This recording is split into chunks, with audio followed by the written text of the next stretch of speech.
Always good to see you. So we're now 48 hours after that extraordinary summit of the West, effectively, at the White House. What is the state of play as you see it right now? As many people have pointed out, peace deal is sort of an awkward term in this circumstance because Vladimir Putin's not interested in peace. He wants land. Right. No, he's definitely not interested in peace. And we know that. And I don't think it's that the Trump administration doesn't know that or President Trump doesn't know that. He knows he's dealing with a thug. It's that, right or wrong, he views the situation like a businessman would, not necessarily as a foreign policy expert would. He sees that Ukraine doesn't have the ability to completely defeat Russia. And Europe and the United States are not willing to give Ukraine all the aid it needs all at once in order to defeat Russia the way it should. And by the way, that's been the case for 3 years now. And so given that mathematical equation, he's thinking, let's cut a deal. That would be better, right? It's not about preventing Putin from invading his neighbors again. We should all remember, for example, that Russian troops still occupy 20% of Georgia. They invaded Moldova. This is Putin's behavior over the last 2 decades.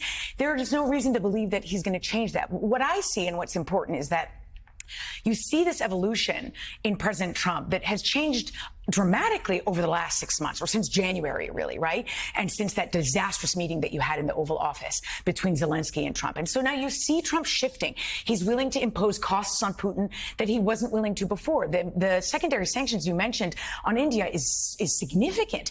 India was importing 1% of Russian oil before the war, and now it's 42%. And so he's imposing costs, and that's a language Putin understands. He also offers a carrot to Putin that Biden couldn't, right? These photo ops and this legitimacy that Putin seeks. I don't like it, but he offers that to Putin. And you see Trump shifting on the question of security guarantees for Ukraine. So when you see that, even if they go back to war, which is likely, you're going to see they're inching toward at least something where they're going to reach some kind of end. Well, and the question is about the photo op. You're right. A lot of people didn't like the photo op. The question is, what was in his mind when he did the photo op? Did he say, I'm going to pull him back? We're going to talk to him because isolating him hasn't worked. Then we're going to get together with the Europeans. We're going to do a strong security guarantee, which, the Europeans are talking about Article 5 and talking about a NATO type plan. And so we're through the second phase of it. If the third phase is tough sanctions and a big military bill to support Ukraine, then, I think there is a better possibility that Putin comes to the table. Because, again, talk about, Russia. We always puff up Russia. We did it during the Soviet Union, and they collapsed from within. We did it. You could go back to their war with Japan. We did it there. We did the war with Finland. We did it there over and over again. So talk about the possibilities of how this goes right. I'm not saying it's going to go right. Chances are good it won't.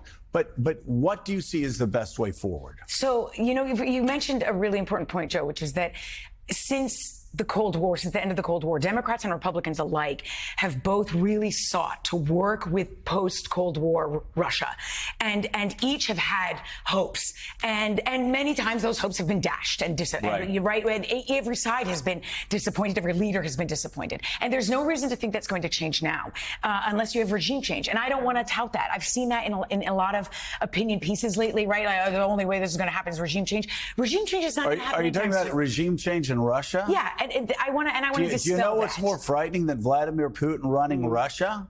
Some of the nationalists that would take his place. Of course. I haven't talked to many people across Europe that aren't afraid of what follows Vladimir. As bad as he is, there was one guy that wanted to take over Russia that, tried to do it, last summer? Yeah. Summer before? I mean, I think, I'm a believer, having worked on a lot of countries where you have a dictatorship, it's very hard for a dictator to fall. And you always have that risk of what comes next, right? We're seeing it in Syria now, where it's very unclear, the terrorist in the suit, what happens there, right? But to get back to your question about what are the positive ways, what can we look forward to? the security guarantees for Ukraine, however they shape that, and they're getting creative, right? Whether it's, like you said, a NATO-like offer, or if Putin tries to invade, then there's a snap into NATO membership, right? All these creative ways of thinking about it. These are guarantees that are long overdue. These are guarantees that really should have been made since 1996, when Ukraine gave up its nuclear weapons under a deal that was brokered, by the way, between the United States and Russia. And so that's a positive outlook.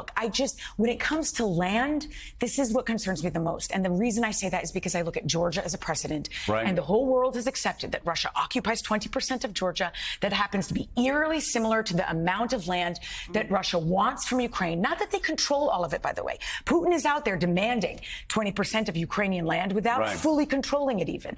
And so this is where I think this is going to be something for the long term. So as Russia